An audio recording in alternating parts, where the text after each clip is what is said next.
Voyage en récit Marie-Josette Lehan. et Geoffroy Scrive. Marie-Josette Lehan. Nous sommes dans cette émission de Voyage en récit sur RCF en Finistère. Nous sommes à Brest et nous allons parler d'un poète qui vous est cher.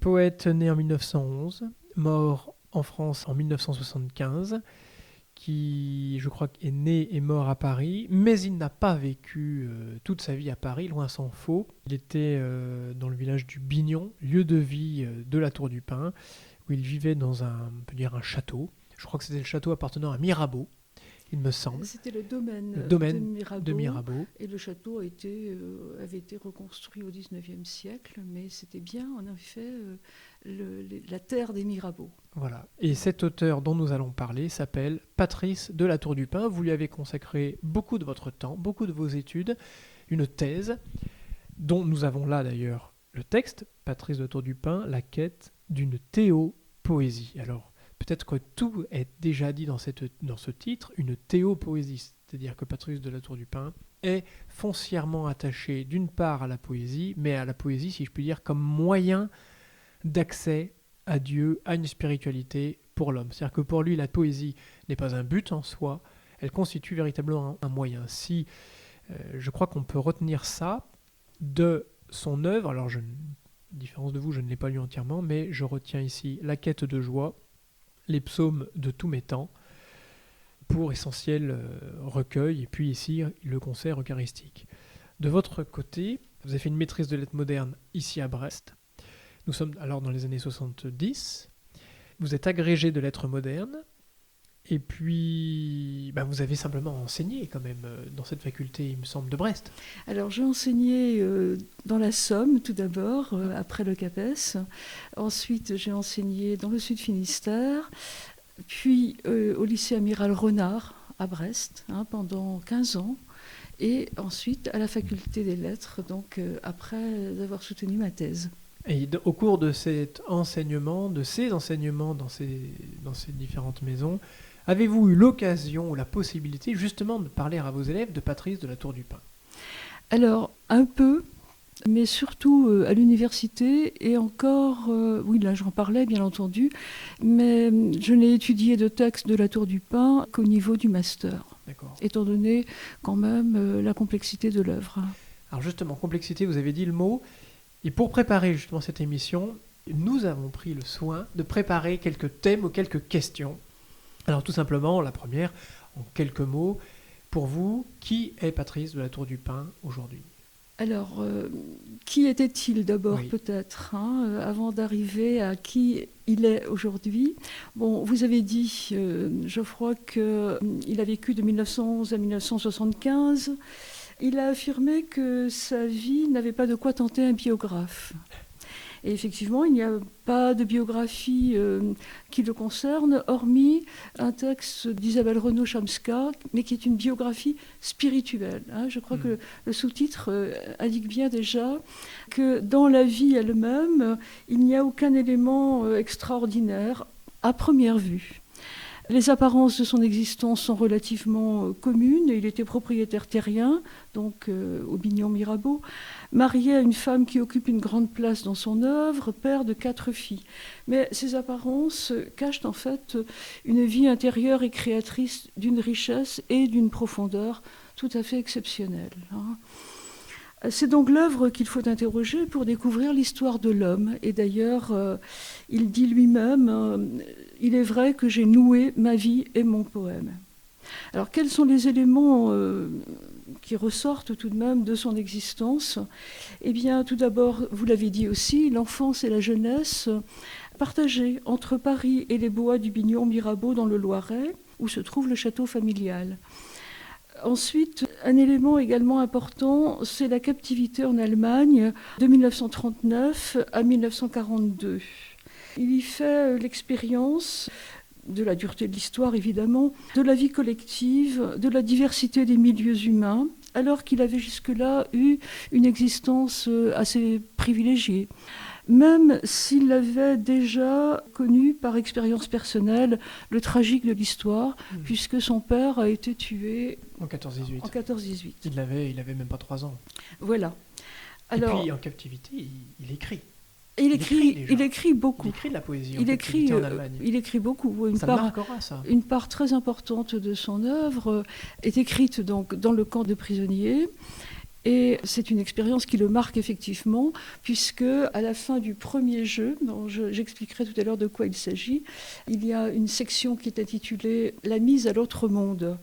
C'est-à-dire c'est une sorte de nouvelle naissance. Hein, oui. Il le vit un peu comme cela. D'ailleurs, si je puis, c'était juste un passage au cours de cette émission de votre thèse. Donc nous sommes dans le chapitre La guerre. Le 16 octobre 1939, La Tour du Pin, un lieutenant de cavalerie, est blessé à la tête dans les bois de la Warnt en Allemagne.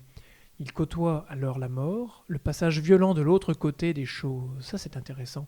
Dans la Somme, donc la Somme de poésie, cette expérience fondamentale sera évoquée dans La mise à l'autre monde et la chronique de Borlonge. Et il n'est pas impossible que l'œuvre tout entière soit une vaste et patiente entreprise pour réaliser ce qui fut alors entrevu, citation, « Je vécus alors sur un désir passionné de franchir le détroit de mort, d'entrer dans le mystère de l'autre côté du voile, de connaître en Dieu. »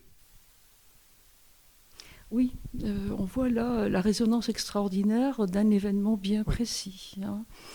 Et la portée, l'objectif qu'il s'assigne, quand même. Bien sûr, bien sûr. Bon, donc cet élément-là est très important. Au retour de captivité, il épouse Anne de Bernis et ils ont 4 filles. Ensuite, il compose. De 1930 à 1975, et donc en particulier après son retour de captivité en 1943, et il compose une œuvre monumentale qu'il intitule Une somme de poésie, et dans laquelle il regroupe en fait beaucoup de textes qu'il a d'abord publiés en revue ou chez différents éditeurs. Alors, la somme en rapport avec la somme théologique de Thomas d'Aquin. Oui, bien sûr. Il y a un écho, c'est certain. Et donc, le dernier élément que je mettrai en relief, c'est sa participation aux travaux de traduction des textes liturgiques du latin en français de 1964 à 1975. Il dit à ce sujet « L'invitation de l'Église fut un événement capital de ma petite histoire ». Donc voilà, rapidement résumé, l'existence de la Tour du Pin. Alors, vous m'avez demandé en fait... Qu'est-il aujourd'hui ? Qui est-il aujourd'hui ? Je dirais qu'aujourd'hui, il est le témoin d'une quête, comme il le dit d'ailleurs à propos de sa blessure, une quête de compréhension des choses divines. Je crois que c'est un petit peu ce qui résume toute sa vie. Alors il y aura évidemment une évolution dans cette quête, nous en parlerons certainement, mais c'est le fil directeur de toute son existence. C'est un passionné de Dieu à la recherche permanente de Dieu en l'homme. Voilà. Il y a un vers d'ailleurs dans la Somme de poésie, le premier volume de la Somme de poésie, un vers qui m'a frappé, il dit « C'est Dieu, c'est l'ineffable Dieu que ma parole court ». Bon, ça résume effectivement sa vie. Il disait aussi qu'il voulait être le témoin qui s'efface, ce qu'il a vraiment été, et qu'il voulait rendre à la poésie son rôle de véhicule de la foi. C'est un petit peu un encouragement pour nous autres chrétiens aujourd'hui, pour justement chercher nous-mêmes, par ce moyen-là de la poésie peut-être, à la fois d'en écrire et d'en lire ici, par exemple dans La Quête de joie ou dans La Somme. Oui, bien sûr. La Tour du Pin a témoigné d'un très grand courage, on en reparlera, ne serait-ce qu'en écrivant cette œuvre, qui n'était pas vraiment dans les courants dominants de la vie intellectuelle à son époque. Oui. Et il a été, de ce fait, condamné à une relative solitude, mais il a assumé, et je pense que c'est un peu, évidemment, à un autre niveau, la situation de tout chrétien aujourd'hui. Et puis aujourd'hui, pour revenir donc à ce terme d'aujourd'hui, pour le sujet qui nous concerne, eh bien, nous pouvons encore finalement entendre ces textes tous les dimanches. Oui. Bien sûr. Ne serait-ce qu'à la messe. Bien sûr. Puisqu'il a participé à la rédaction, à la traduction du latin au français des textes liturgiques. Oui, un certain nombre de préfaces sont de lui. Et il a également beaucoup participé à Prières du temps présent. Oui. Donc les moines et les moniales prient souvent sur du Patrice de la Tour du Pin. Est-ce que ça vous touche ? Est-ce que ça vous a touché déjà à l'époque ? Parce que comment êtes-vous entré en lien avec la pensée et le texte de Patrice Latour du Pin la première fois? C'est un professeur qui vous y a initié ou c'est une découverte personnelle? C'est une découverte personnelle, tout simplement en classe de première, dans mon livre de littérature, Le Lagardère Michard, très réputé. Eh bien, il y avait 2 pages consacrées à Latour du Pin. L'une reproduisait un de ses textes les plus célèbres, Les Enfants de septembre, et l'autre était un psaume. Alors, Enfant de septembre m'a séduite par son évocation du mystère de la nature, c'est évidemment un grand thème de l'œuvre, et aussi par une sorte de pouvoir d'envoûtement, vraiment, de la poésie. Et le psaume m'a fait entrevoir la profondeur de la spiritualité de Latour du Pin. Donc ça a été la première rencontre.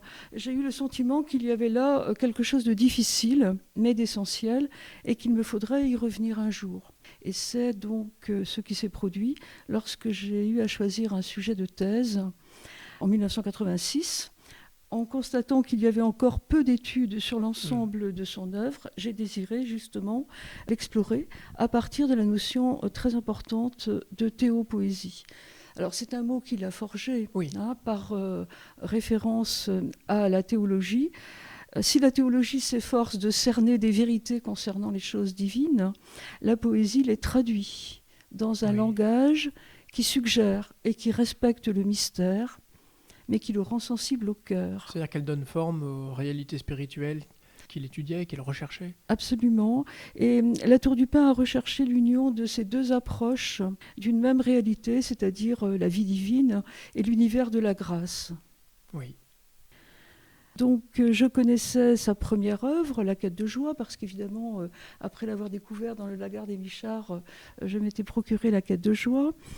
Et j'ai découvert progressivement le reste de l'œuvre, c'est-à-dire une somme de poésie qui se présente aujourd'hui sous la forme de 3 recueils que Latour du Pin a appelés des jeux, prenant le terme dans le sens médiéval. Poésie avec une dimension théâtrale, comme dans le jeu de la Passion, par exemple. Alors ça, il me semble qu'on peut y accéder grâce à ce livre que vous avez vous-même écrit, donc Paradigme biblique et expérience poétique, l'exemple de Patrice Latour du Pin. Il me semble qu'il y a le jeu de l'homme devant lui-même, devant les autres, puis devant Dieu. C'est vraiment trois parties. C'est ça. La somme est une sorte de triptyque, en fait. Et il y a 3 volets. Donc, le jeu de l'homme en lui-même, où prédomine la tendance lyrique. Ensuite, le second jeu, ou jeu de l'homme devant les autres, qui relate une expérience qu'on peut, je pense, qualifier de mystique, parce qu'il y a un passage par le désert, un tarissement de la voix poétique et une sorte de sacrifice, véritablement, de l'inspiration première, à laquelle il renonce. Et enfin, le 3e jeu, ou jeu de l'homme devant Dieu, où se déploie la dimension liturgique. Donc, c'est une œuvre à l'architecture très, très nette, une sorte de cathédrale verbale, a-t-on dit. Elle est aujourd'hui un peu méconnue, car elle impressionne par son ampleur, par son audace, et il faut l'avouer, par une certaine difficulté d'approche. Mais c'est une œuvre qu'il faut apprivoiser. Mais je pense qu'elle mérite très largement l'effort qu'elle demande, car elle conduit le lecteur sur les chemins d'une aventure intérieure exigeante, certes, mais aussi exaltante et très enrichissante. Je considère pour ma part que c'est une des chances ou des grâces de ma vie que de l'avoir découverte et longuement fréquentée.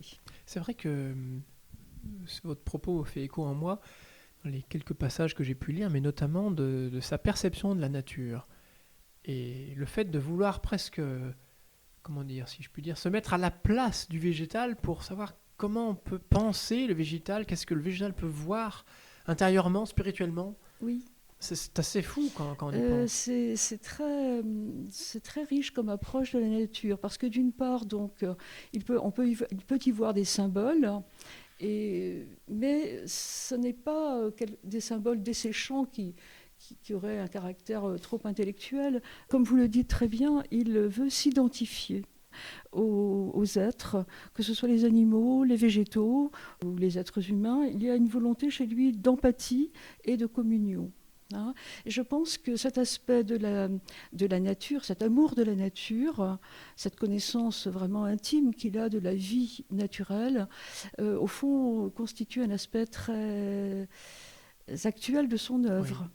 je pense qu'il peut vraiment intéresser par ce respect qu'il a de la nature.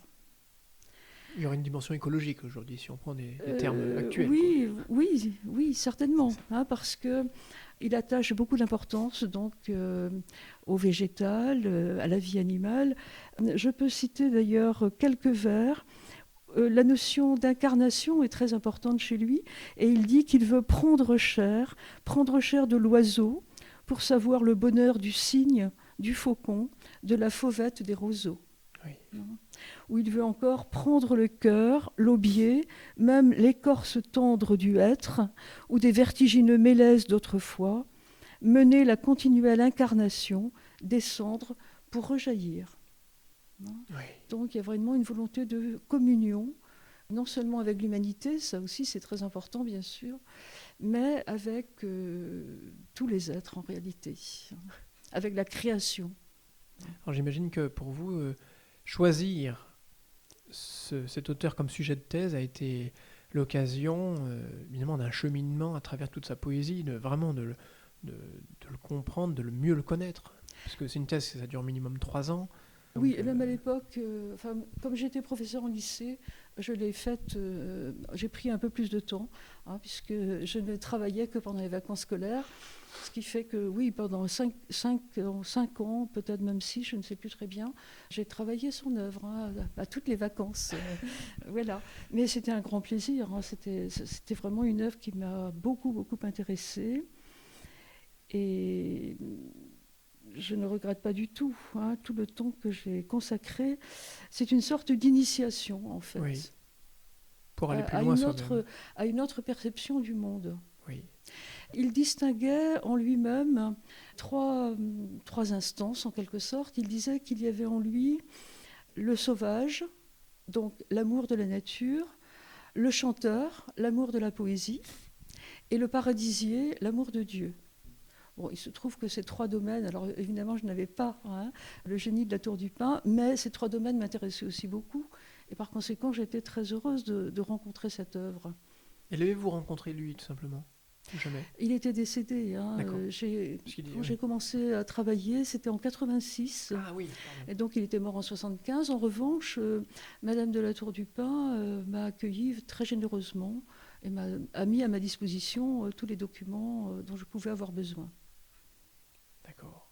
C'est une rencontre à la source. Oui, absolument. Et aujourd'hui encore, puisque j'ai travaillé sur la correspondance, sur une édition de correspondance, c'est sa fille aînée qui a joué ce rôle, qui a pris le relais donc, de ce que faisait sa mère pour l'œuvre de la Tour du Pin. Et aujourd'hui, il y a une continuité? Oui, justement. D'accord. Madame d'Aboville continue à ouvrir le château, les archives aux chercheurs. D'accord. Est-il juste de dire, je reprends notre fil de questions, que cette poésie doit être peut-être, pour qui voudrait aujourd'hui s'y intéresser, d'abord il faut l'accueillir avant de la comprendre entièrement? Certainement. Alors, il faut à la fois comprendre et accueillir, mais l'accueil, la patience, la réceptivité est évidemment première. Il ne faut pas se décourager trop vite si on ne comprend pas. Alors, la Tour du Pin avait pour modèle, un de ses modèles, était Paul Valéry. Donc, il accorde, comme Valéry, beaucoup d'importance au travail, à la lucidité, à la construction. Il est très lucide sur sa création, très conscient des opérations de l'esprit qu'il met en œuvre. Mais comme tout poète authentique, son domaine, en fait, c'est le mystère. Le mystère de l'être, le mystère du monde. Il approche l'indicible et il le rend sensible par des images, des rimes, des sonorités, par une sorte de magie verbale qui a souvent été évoquée. Et je pense aussi, devant certains textes, à ce que Baudelaire appelle la sorcellerie évocatoire. Donc, si la poésie fait appel à la raison dans une large mesure, elle peut et doit être comprise, elle n'est pas réductible à ce qui est immédiatement intelligible. Elle ouvre des perspectives inconnues, elle révèle des perceptions qui dépassent la raison ordinaire, et elle est le domaine de la raison ardente dont parle Apollinaire. Donc il faut savoir l'accueillir en un premier temps. Ce qui n'exclut pas évidemment de la comprendre ensuite. Mais d'abord accueillir, avoir une attitude oui, de réceptivité, d'humilité aussi, ne pas rejeter trop vite un texte parce qu'il semble incompréhensible, mais être dans une attitude d'ouverture et de réceptivité. Alors, dans le cas particulier de La Tour du Pin, le lecteur de la somme de poésie peut comprendre la démarche d'ensemble, la structure qui sous-tend l'œuvre. Bon, c'est finalement ce que j'ai surtout essayé de faire dans ma thèse, par exemple. La structure qui sous-tend l'œuvre, son sens caché, mais il doit aussi accueillir l'étrangeté d'un univers qui nous parle du mystère du monde, du mystère de l'âme et de l'aventure de l'âme en ce monde. C'est pour ça qu'on ne peut pas la comprendre immédiatement qu'avec sa simple raison, son simple entendement. Non. On l'accueille avec tout notre être. Absolument. Le corps, l'âme et l'esprit. Quoi. Tout à fait. Alors je disais tout à l'heure qu'il attachait beaucoup d'importance à la notion d'incarnation. En effet, on pourrait craindre qu'un être aussi spirituel se perde dans l'abstraction ou une sorte de spiritualité désincarnée. Ce n'est pas du tout le cas. Nous avons vu qu'il essayait de fusionner avec les éléments de la nature. Et il va aussi, tout au long de son œuvre, au départ, il faut quand même reconnaître, il le dit lui-même d'ailleurs très souvent, qu'il est solitaire. Il a une tendance au repli sur l'intériorité. Et tout son combat, tout au long de sa vie et de son œuvre, sera de rejoindre l'humanité commune. Alors ça apparaît surtout dans le second jeu, qui est une sorte de déambulation, en fait, dans la société.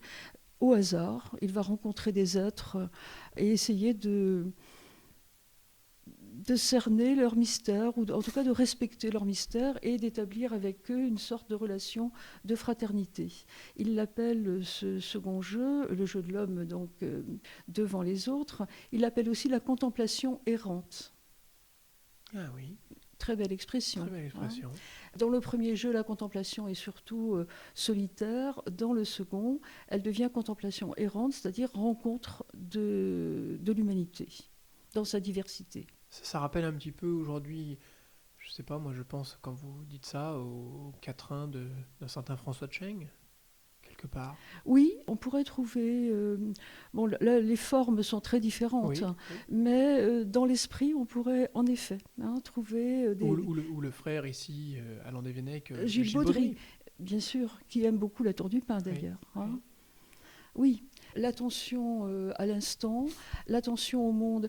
Il a une très belle définition du poème. Le poème doit saisir une éternité de passage. Une éternité de passage. Nous inviterons les auditeurs à réfléchir, à méditer cette parole. Oui, elle est un peu mystérieuse, mais elle est justement une éternité de passage parce que dans l'instant fugitif, quelque chose peut se dévoiler d'extrêmement profond. On peut aussi penser à Christian Bobin, par exemple. Oui, qui vient de décéder. Oui, qui lui aussi, justement, est très attentif à la nature et aux éternités de passage. Il disait également, autre définition du poème, qu'il est un fragment de temps intérieur recomposé. Et je pense que c'est aussi très intéressant. Fragment de temps intérieur recomposé. C'est-à-dire que par ces expressions, on voit bien qu'on ne peut pas simplement s'arrêter là, refermer le livre et se dire je passe à autre chose. C'est une ouverture en fait, cette poésie, cette façon d'écrire. C'est une ouverture à la fois intellectuelle mais spirituelle. Absolument, bien sûr. Qui peut nourrir une méditation et du coup une autre observation, une autre compréhension du monde qui nous entoure. Elle peut nous transformer, effectivement. Et d'ailleurs, on touche là à un thème très important. La Tour du Pin lui-même, en quelque sorte, a vécu dans son œuvre, à l'intérieur de la composition de son œuvre, ce qu'on pourrait appeler une sorte de conversion. Il n'emploie pas ce terme. A priori, il n'avait pas besoin de se convertir. Il était fidèle à la religion catholique. Mais bon, là, il y a toujours la conversion intérieure nécessaire à tout croyant. Mais dans son cas, cette conversion a pris une forme très spéciale. Il a renoncé à l'inspiration première. Alors, il a rencontré un très grand succès dans les années 30-40. La quête de joie, vraiment, l'a fait connaître et il était promis à une belle carrière littéraire. Mais il a perçu une sorte de piège sur le plan spirituel et il a renoncé justement à une carrière littéraire, à la gloire littéraire, au succès mondain, pour rechercher une autre inspiration qui lui semblait plus fidèle à la volonté de Dieu, en fait, à ce que le Christ demande. Et dans le second jeu a une tonalité très différente du premier. Le second jeu a quelque chose de beaucoup plus austère. On pourrait dire que c'est une sorte de passage par le désert ou par la nuit obscure. Oui. Il y a vraiment un tarissement de son inspiration et il en souffre beaucoup. Mais justement, il va réorienter totalement sa parole. Qu'elle ne soit plus sa parole au sens narcissique du terme, mais qu'elle soit vraiment au service du Verbe. Madame Lehan, dans notre conversation au sujet de Patrice de la Tour du Pin, vous abordez ce point névralgique qu'est la relation de ce poète avec Dieu, avec les autres, comme on l'a dit, dans les différentes parties de son œuvre. Justement, on peut se poser aussi la question aujourd'hui, pour ceux qui aimeraient le découvrir, comment ce poète, donc, dans les années où il écrit, entre la fin de la Seconde Guerre mondiale et puis 1975 où il meurt, comment place-t-il et où place-t-il sa fidélité aux sources chrétiennes, justement ? C'est-à-dire, on l'imagine à sa table de travail, d'un côté avec sa page blanche et son crayon, et de l'autre côté, dans sa main droite et à sa main gauche, la Bible ou les psaumes, le Pentateuque, je ne sais pas. Oui, il connaissait très bien la Bible, évidemment, il la lisait quotidiennement, il l'avait connue dès sa jeunesse par la liturgie.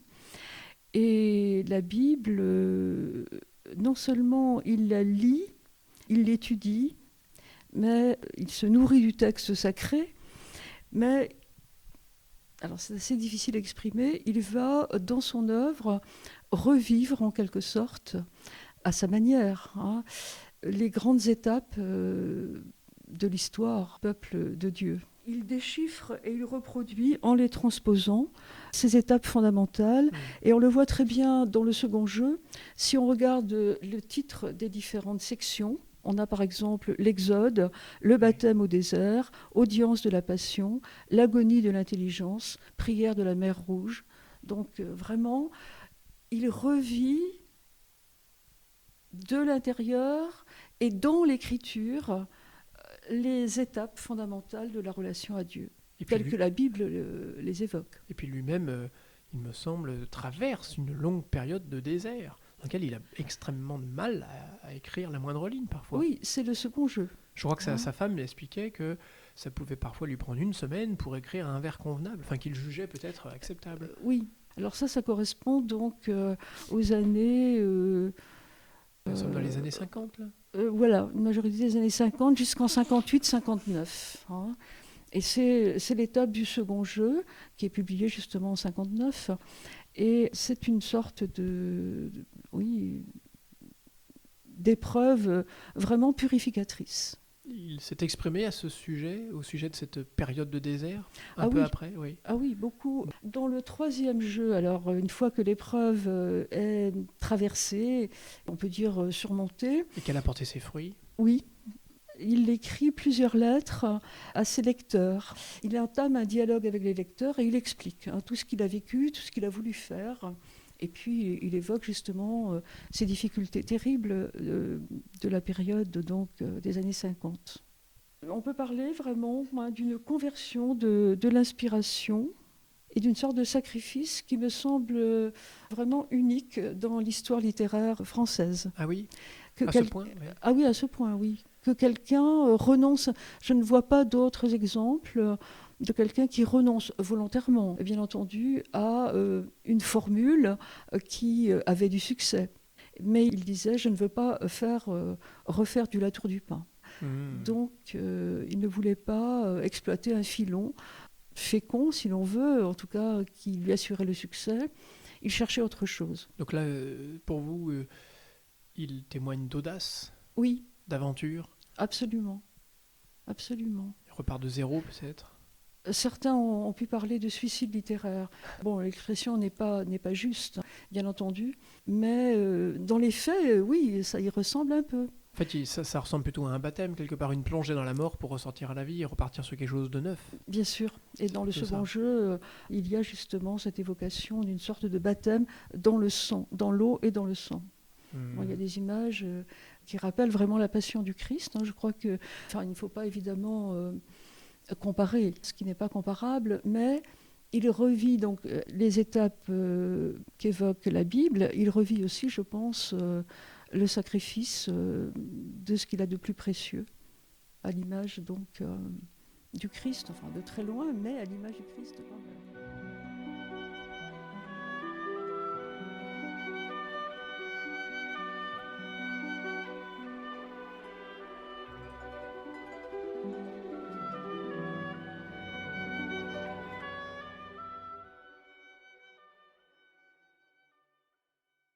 Alors une question peut-être plus d'ordre domestique, mais quelle devait être la vie, par exemple pour sa femme ou ses filles, à côté de lui?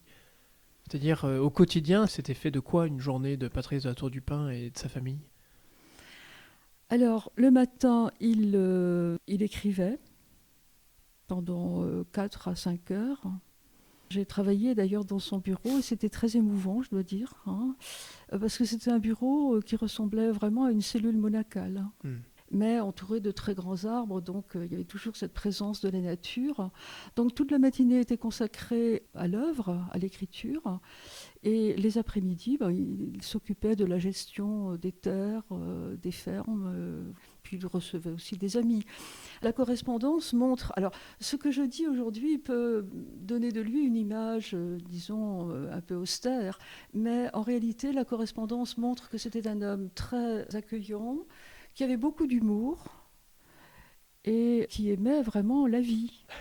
Il faut pouvoir se rendre compte aussi que l'homme qu'on lit encore aujourd'hui n'est pas... Oui, il est ancré dans ce monde, quoi. Enfin, absolument, absolument. Ah oui, disons... ça n'est pas un père du désert, quoi, si je puis dire. Non.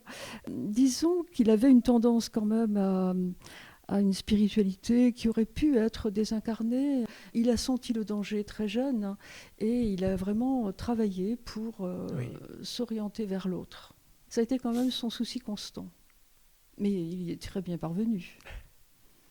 Je pense que son œuvre est très particulière, comme nous l'avons dit, mais en même temps, on peut y entrer et suivre un peu les étapes que lui-même a suivies. Oui. Vous voulez dire dans la chronologie de ses écrits? Alors, pas vraiment, mais il a vécu une aventure intérieure. Et je crois qu'il nous entraîne, quand on lit son œuvre et qu'on veut vraiment y entrer, on suit aussi un peu le même chemin. Et on peut accéder à une libération un peu analogue à la sienne. Il disait d'ailleurs qu'il nous enseigne. Alors, est-ce que c'est un maître spirituel? Bon, non, pas du tout. Il n'avait pas cette prétention. Il n'enseigne pas, mais il donne une sorte d'exemple, sans vouloir d'ailleurs le faire. Et l'exemple de ce qu'il appelait quelque chose comme une voie menant de l'intime vers l'universel. On le voit bien à travers les trois jeux. Oui. C'est la structure de l'œuvre. Voilà, c'est la structure l'ouverture de l'œuvre. à Dieu au final. Oui. Donc cette démarche de renoncement à l'intérieur même de l'acte d'écriture s'apparente à une sorte de sacrifice. Oui. Et il y a 2 vers dans les psaumes, où il écrit, dans les psaumes, ces psaumes personnels, puisqu'il a repris la structure des psaumes, mais pour y mettre sa propre histoire. « Je ne veux pas me contempler moi-même, je cherche ta face et ta vie. » Je crois que ça résume bien aussi son aventure dans l'écriture et par l'écriture. Ce qui rappelle le mot du Christ, « Tournez-vous vers moi ». Oui. Alors, on peut se demander ce que peut nous apporter son œuvre, puisque nous ne sommes pas des écrivains et que lui a quand même vécu son aventure intérieure dans l'écriture. Alors, que peut-elle nous apporter? Eh bien, il a vécu la poésie comme un exercice spirituel, et les fruits qu'il en a retirés peuvent aussi être les nôtres. Oui. En fait, il se sert presque de sa poésie et donc d'images pour nous dire quelque part, voyez, ce que j'ai perçu, ce que j'ai écrit, vous y prenez part. Absolument. Et l'œuvre tout entière, d'ailleurs, est un acte, est un don. Finalement, il se souciait de sa relation aux autres, ça a été quand même pour lui un souci constant, mais en réalité, il a donné beaucoup plus que beaucoup d'êtres à travers son œuvre. Oui. Et quand je dis qu'il peut nous enseigner quelque chose sans du tout prendre la position du maître spirituel ou du gourou, c'est pas du tout son style, eh bien, je pense qu'il peut aujourd'hui apporter beaucoup, sur 3 points essentiellement, que je peux développer si vous voulez bien bien. sûr. Hein. Bon, tout d'abord, aujourd'hui, nous savons que beaucoup de gens et beaucoup d'ouvrages insistent sur le développement personnel. Et la tour du pain montre que l'on ne s'accomplit pas par une affirmation narcissique, mais par l'effacement et le service de plus grand que soi. Vers l'âge de 20 ans, il a reçu d'un ami une carte postale qui représentait le Saint Jean-Baptiste de Botticelli dans un tableau qui s'appelle le Retable de Barnabé et qui est actuellement à Florence, à la Galerie des Offices. Et cette carte postale l'a beaucoup impressionné. Enfin, le visage de Jean-Baptiste. Il écrit à cet ami « C'est bien un tableau où souffle l'esprit. Il est désespérant. Il semble dire « Il est venu. Je n'ai plus qu'à disparaître, moi. » Et il appuie sur moi. Alors, la figure du précurseur qui disait il faut qu'il croisse et que je diminue Oui, bien sûr. semble avoir accompagné la Tour du Pain tout au long de son œuvre comme une sorte d'intercesseur. Oui. Donc, ne pas s'égarer dans la recherche de soi, une recherche qui finalement s'enfermerait sur elle-même. Oui, c'est très auto-centré actuellement. Oui, voilà. Considérable. Et donc, justement, lui, il a fait le chemin inverse. Il a cherché l'ouverture et le service de quelqu'un de plus grand que soi. Oui. Il dit quelque part qu'il veut chanter l'honneur d'être éphémère pour l'éternel. C'est beau, ça. Oui. Être éphémère pour l'éternel. Oui, l'honneur, alors je n'ai plus le vers exact. Tout en ayant conscience tout de même que chacun a une place unique auprès de Dieu. Certes, oui, bien sûr. Mais éphémère. Voilà, je retrouve le vers exact. Cet honneur d'être un homme éphémère pour la gloire de l'Éternel. Oui. Donc c'est l'idée du service, hein, de plus grand que soi. Oui. Et non pas de l'enfermement en soi-même. Alors le deuxième point... C'est un petit peu le rôle du prêtre à la messe, tout simplement. Tout simplement, on peut enlever, mais il sert un plus grand que lui, une persona Christi pour le bien de tous. Absolument. Et alors, vous me donnez l'occasion de préciser que, je n'avais peut-être pas l'intention d'en parler, mais la Tour du Pain a pensé, quand il était jeune, à une vocation sacerdotale ou monastique. Oui. Et quand il a compris que ce n'était pas son chemin, je pense qu'il a transposé dans l'écriture, justement, il a transposé la consécration totale du prêtre au Christ et au salut des hommes. Oui. C'est un aspect important. Je pense que, bon, il ne faut pas aller trop loin, mais je pense qu'il a quand même vécu l'écriture un peu comme une sorte de sacerdoce. Oui. Au service. Au service. Et alors, le deuxième point pour lequel je crois qu'il peut être très utile à nos contemporains, c'est que dans une époque où quand même la soumission à la pensée collective est un grand danger, avec le risque d'aliénation des consciences individuelles, la Tour du Pain indique une voie de liberté. Lui-même, il était contemporain des grands totalitarismes et de leur propagande. Oui, bien sûr. Il était contemporain d'un siècle qui proclamait la mort de Dieu et la déconstruction. Il suffit de penser à Mao Tse-tung, il suffit de penser à l'Union soviétique dans ces années-là. Bien sûr, bien sûr. Or, il témoigne d'une grande force de résistance intérieure et spirituelle, en particulier dans le domaine de la foi. Et il a 2 vers qui m'ont toujours beaucoup frappé. Il écrit « Christ de plein sang, rappelle-toi, je n'ai pas voulu t'échanger contre 30 idées lumineuses. » Donc, je n'ai pas voulu te vendre ni te livrer. Oui, bien sûr, les 30 deniers. Pour céder ou pour suivre des idéologies qui étaient hostiles. Donc, la force de résistance intérieure. Et de discernement. Bien sûr. Oui. Et le dernier point, dans un monde qui se détourne de Dieu, il rappelle à ses contemporains l'importance de leur vocation spirituelle et de la vie intérieure.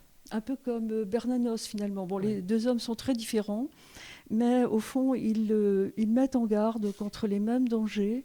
Bernanos disant que le monde moderne était une sorte de conspiration générale contre toute espèce de vie intérieure. Bon, La Tour du Pin partage absolument cette conviction. Et il affirme qu'il n'est rien d'humain sans Dieu caché. Donc si Dieu n'est pas dans l'homme, l'homme finit par se détruire en quelque sorte. Et il affirme aussi que tout homme est une histoire sacrée.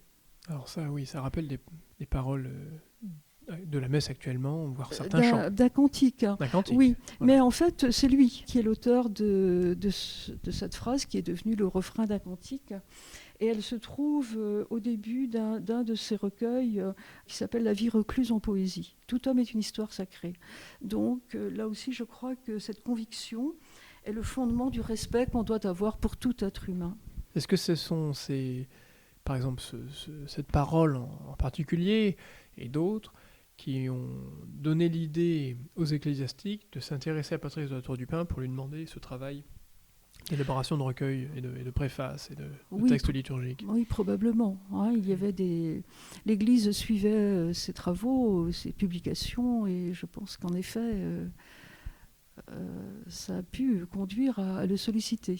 A-t-il accepté d'emblée ou oui, il a accepté avec un grand bonheur, même si ensuite la tâche était rude, et il le dit d'ailleurs dans sa correspondance, mais il en a été très heureux, oui.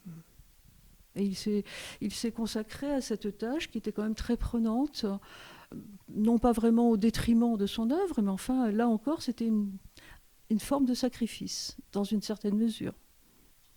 Vous arrive-t-il d'y penser justement à Patrice de la Tour du Pin quand vous-même allez à la messe ou à l'église? Quand vous entendez un texte, un cantique? Oui, évidemment.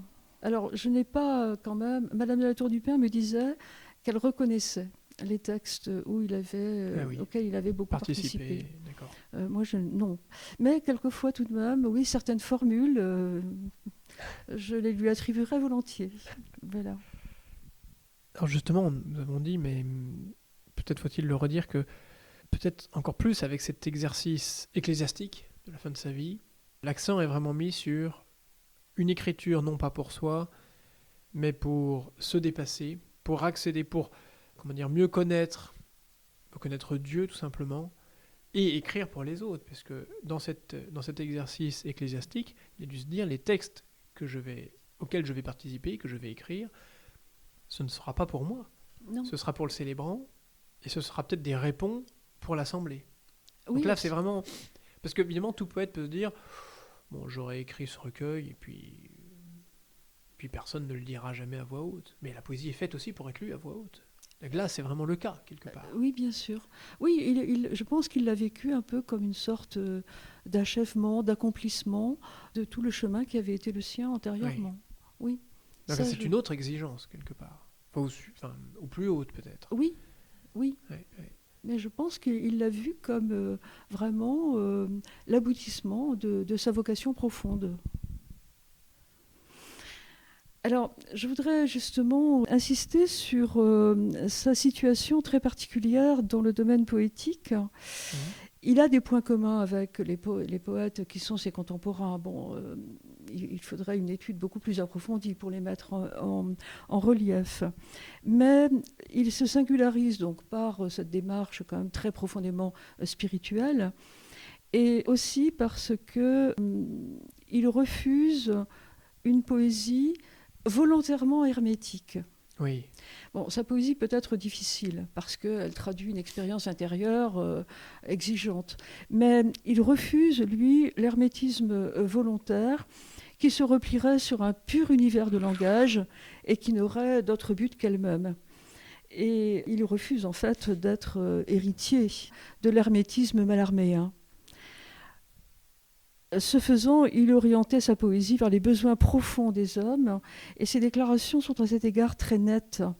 Il écrit, et c'est au début de son œuvre, hein, c'est dans La vie recluse en poésie, donc c'est quand même dans le premier jeu. Notre base n'est pas la poésie, mais l'homme, et l'homme hybride de la terre et du ciel. Moi, ça me fait penser un petit peu, mais je sais qu'il avait des liens avec lui, à Jules Supervielle. Ah oui, évidemment. Qu'on lit plus du tout aujourd'hui, d'ailleurs. Que j'avais mis personnellement à un programme de licence, il y a quelques années. Et à ma grande surprise, enfin bon, je l'avais mis au programme parce que je trouvais que les œuvres étaient belles, hein, mais à ma grande surprise, les étudiants ont été enthousiastes. C'est une heureuse nouvelle. Vous avez dû être ravis. Oui, absolument, bien sûr. Ils ont même ensuite demandé de faire des mémoires, des masters, enfin des mémoires de maîtrise sur Supervielle. Et j'ai eu de très beaux travaux. S'était-il rencontré ? Oui, Supervielle est intervenu dans les débuts donc, de La Tour du Pin pour le faire connaître, pour le faire entrer un peu dans le monde de l'édition. Donc ils se connaissaient. La Tour du Pin aimait beaucoup la poésie de Supervielle et Supervielle a très vite détecté la qualité de ce qu'écrivait La Tour du Pin. D'ailleurs, il manque une étude qui... comparative ? Oui. Ou associative ? Oui, ce serait peut-être plus juste d'ailleurs. Oui, cette étude manque, mais elle serait certainement très féconde. Alors, je voudrais souligner quand même la formule « l'homme hybride de la terre et du ciel ». Oui. Et il dit d'ailleurs ailleurs que le Christ est l'hybride parfait de la terre et du ciel. Ce qui rappelle aussi l'image de l'arbre, hybride de la terre et du ciel. Oui. Oui, tout à fait. Évidemment, le thème de l'arbre revient sans cesse. Est très très présent dans la Somme. Est-ce que, évidemment, la question est plus personnelle, mais il a accompagné comme une certaine partie de votre vie. Est-ce qu'aujourd'hui, malgré le fait de connaître peut-être par cœur certains de ces textes, vous apporte-t-il quelque chose de neuf, des choses auxquelles vous n'aviez pas pensé à une première lecture, ou des choses que vous n'aviez pas compris il y a peut-être 10 ans, 20 ans, et qu'aujourd'hui, tiens, je perçois quelque chose de nouveau. D'abord, oui, bien sûr. D'abord, je ne suis pas lassée de l'œuvre, loin s'en faut. Je la reprends et en effet, alors je crois que c'est Valérie qui a dit, mais je n'en suis pas sûre, qu'un beau vers renaissait toujours de ses cendres.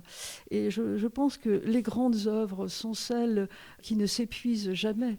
Les lectures toujours renouvelées n'en percent jamais vraiment le secret. Elles ne perdent jamais vraiment leur puissance d'évocation. Et je crois que c'est vrai pour la Somme de poésie. Je la relis, je la redécouvre. Je perçois mieux certains de ces aspects ou des phrases ou des vers sur lesquels j'étais peut-être passée un peu rapidement, soudain prennent toute leur résonance. On ne peut pas le dire de tous, c'est-à-dire je pense par exemple, alors c'était peut-être justement, enfin puisqu'il est né en 1911, il était encore enfant, mais je pense aux dadaïstes et surréalistes, c'est quand même très différent. Oui, mais... il n'a pas dû être tellement touché par ce courant-là. Non, pas du tout. Et aujourd'hui, qui relit quotidiennement ou qui cela nourrit vraiment, peut-être que je m'avance un peu, mais certains textes surréalistes. La Tour du Pin a vraiment refusé une poésie qui deviendrait à elle-même son but. Oui. Donc c'est un petit peu ce qui se passe avec le dadaïsme et le surréalisme. Il a refusé une poésie qui se substituerait à l'absolu. Oui. Après, pour avoir réalisé une émission, c'est vrai, plusieurs émissions sur des gens comme Jacques Rigaud, évidemment, il faut comprendre aussi le contexte de ces gens qui ont connu 14-18, qui n'avaient plus confiance en l'homme, qui voulaient chercher autre chose. Et Bien sûr. C'était une émancipation, si je puis dire. Oui. Mais là, ce n'est pas une émancipation, quelque part. C'est une recherche vraiment, vraiment axée sur l'homme par rapport à Dieu. C'est l'homme par rapport à Dieu, l'homme qui essaie d'obéir à la volonté de Dieu. Et bon, ce serait un paradoxe, je pense, pour beaucoup de gens. Oui. Mais c'est dans cette obéissance qu'il trouve sa liberté. Ça, c'est très important. Ça rappelle tout à fait ce que vous disiez qu'il avait pensé une voie sacerdotale à la vie des moines, puisque nous parlons de Gilles Baudry. C'est une obéissance, une liberté par l'obéissance. Oui. Oui, parce que finalement, enfin, je n'ai pas d'expérience personnelle, mais je pense que on est libéré de beaucoup de soucis, libéré de la valorisation de son moi. Enfin bon, Oui. On se situe automatiquement à un autre niveau. Oui, automatiquement. Alors, on parlait d'audace tout à l'heure, et je pense qu'en effet, on peut dire que c'est une œuvre très audacieuse. Bon, elle est souvent considérée comme traditionnelle, classique. Le côté religieux, évidemment, rebute pas mal de gens, mais elle est en fait très audacieuse, et il a accepté, au fond, d'aller à contre-courant des tendances dominantes. Et il savait bien que c'était quand même quelqu'un de très lucide, hein, il savait bien que cela le condamnerait à la solitude et au risque même d'une voix privée d'écho. Mais il a assumé ce risque en toute Oui. lucidité. Il écrit 2 vers, alors je ne saurais pas les resituer, mais ils existent bel et bien. Il ne s'abreuve pas à son siècle ne s'abreuvera pas à lui. Ah, donc il n'avait pas peur de n'être pas lu, quelque part. Il le regrettait certainement, parce Oui, que je pense mais que c'était quand on pas une écrit, peur, quoi. Il était lucide. il était lucide, et puis il y avait un certain courage. Il savait qu'en allant à contre-courant, évidemment, le succès devenait peut-être plus problématique. Et pourtant, il y a quand même une espérance d'une renaissance religieuse à venir. Oui, oui. Après le Alors passage, on peut se dire aujourd'hui qu'elle tarde un peu, peut-être, mais il est dans cette espérance, en tout cas. tout à fait. Tout à fait.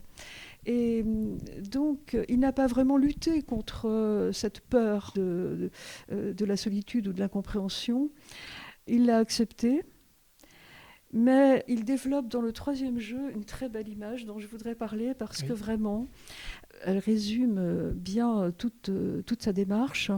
Il présente son œuvre comme une auberge. Oui.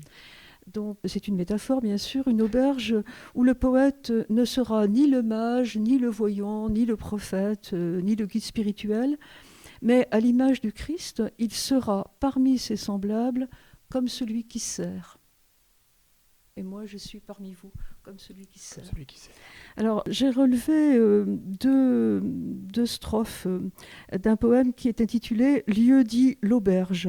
En fait, cette auberge, elle est au début de l'œuvre, l'auberge de la création. Elle est à la fin de l'œuvre, l'auberge de l'agonie. Ah oui. Et c'est toujours Oui. l'auberge.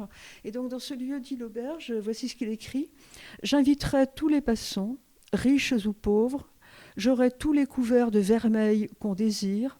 Je servirai avec mes doigts, si on le veut. Ce que j'ai capturé ou cueilli sur mes rives, quand je l'aurai passé au feu, je l'offrirai à mes convives. » Donc, il donne son œuvre comme une sorte de table ouverte, où la nourriture est vraiment offerte. Oui. Alors, cette auberge est la métaphore d'une œuvre où se livre vraiment une lutte pour la vie. C'est le titre aussi d'un de ses recueils. Une lutte pour la vie de l'esprit. La parole poétique s'abaisse, elle s'efface, elle se donne à consommer et à transformer, devenant ainsi pleinement une parole eucharistique. Et le jeu de l'homme en lui-même conduit, au terme d'une longue évolution, à une totale oblation du poète au Christ et de sa parole aux hommes. Le terme de cette quête, qui s'étend sur une 40aine d'années, est cette image d'une œuvre ouverte et qui se donne en nourriture. Donc là, on est profondément ancré avec lui au XXe siècle, mais dans les écrits publics. Permanence. Il y a toujours cet écho, quoi. Oui. C'est pas seulement une inspiration, en fait. C'est une quête pour vivre, en fait. Absolument. Absolument. Il ne traite pas de thèmes religieux comme on peut quelquefois le faire, des thèmes qui, au fond, peuvent rester assez extérieurs. Lui, il intériorise et il revit les choses. Et puis ensuite, il les écrit et il les donne. Oui. Mais ce n'est pas une thématique, c'est vraiment une expérience, c'est vraiment une vie. Puisque nous arrivons au terme de l'émission, aviez-vous justement peut-être un autre secret à nous dévoiler de la vie de Patrice autour du pain ou de son œuvre? Un autre point qui vous semble névralgique, essentiel pour qui voudrait en lire et le comprendre et Et peut-être le vivre aussi. Je pense que nous avons dit quand même l'essentiel, mais peut-être en terminant, faudrait-il donner quelques conseils pour aborder l'œuvre. Oui. Je pense qu'il y a des chemins plus faciles que d'autres pour aborder l'œuvre et ensuite y entrer davantage. Alors, je pense qu'il faut commencer par la quête de joie, qui est très accessible d'ailleurs, puisque c'est en poésie Gallimard. L'œuvre, c'est une œuvre étrange, mais qui est vraiment très, très envoûtante, très séduisante. Il y a également une anthologie qui permet de parcourir au fond toute la Somme, mais par un choix de poèmes. Et je pense que c'est une très bonne introduction. C'est une anthologie qui a été publiée en 2010 et qui est intitulée Poèmes choisis et publiée chez Gallimard. Donc c'est aussi une bonne entrée dans l'œuvre. Les psaumes de tous mes temps sont réédités chez Salvator en 2019. Et l'entrée peut-être la plus facile dans l'œuvre, c'est la correspondance. Il a beaucoup écrit. Bon, cette correspondance est disponible dans les cahiers de la Tour du Pin. Et le Centre des correspondances de Brest, donc un centre de recherche de l'Université de Brest, a fait paraître la correspondance La Tour du Pin, Armand Guibert, un échange entre deux poètes qui permet de suivre l'évolution de l'œuvre de La Tour du Pin. Et la découverte d'Armand Guibert est aussi une belle découverte. Donc on peut, si on le veut, commander cette correspondance au Centre d'études des correspondances, à la faculté Victor Ségalen, 20 rue du Ken à Brest. Elle est au prix de 25 €, mais on peut aussi passer par dialogue éventuellement. Bien sûr. Voilà. Donc j'aurais lu un texte, mais... Je vous en prie, moi je pensais simplement peut-être à l'introduction de la quête de joie, dans lequel il nous prévient, au moins le lecteur est prévenu, prélude, tous les pays qui n'ont plus de légende seront condamnés à mourir de froid. Alors ça peut faire froid dans le dos, mais au moins ça ouvre. Oui, et là encore, je crois que l'œuvre de La Tour du Pin est très actuelle. Oui, tout à fait. C'est une sorte de prophétie, en fait. Oui. Les pays qui n'ont plus de légende, et légende est à prendre au sens de legenda, ce qui doit être lu pour avoir vraiment un peu le secret de la vie, eh bien, tous les pays qui n'ont plus de légende seront condamnés à mourir de froid, le froid spirituel. Oui. Alors, j'ai choisi un texte du premier jeu, L'Office secret de Laurent Quin. Alors, Laurent Quin, c'est un personnage un peu mythique. Dans le premier jeu, La Tour du Pin invente des personnages qui sont au fond des projections de différentes tendances de son être. Et voici donc L'Office secret de Laurent Quin. Père adorable, si je n'avais au cœur que votre adorateur, l'esprit que vous laissez descendre sur le monde, pour que le chant tremblant des âmes vous réponde, Père adorable, si j'avais pu saisir en moi sans défaillir votre grâce où reposent les choses humaines, qui les tient en suspens et vers vous les ramène, Père adorable, si j'avais accueilli votre Fils en esprit, comme il s'est autrefois incarné sur la terre, pour tout prendre en passion et traduire en lumière, Père adorable, je chanterai votre ineffable Trinité. Non pas moi, mais votre ineffable adorateur. Non moi, mais ineffablement notre Seigneur. Père adorable. Merci, Madame Laure.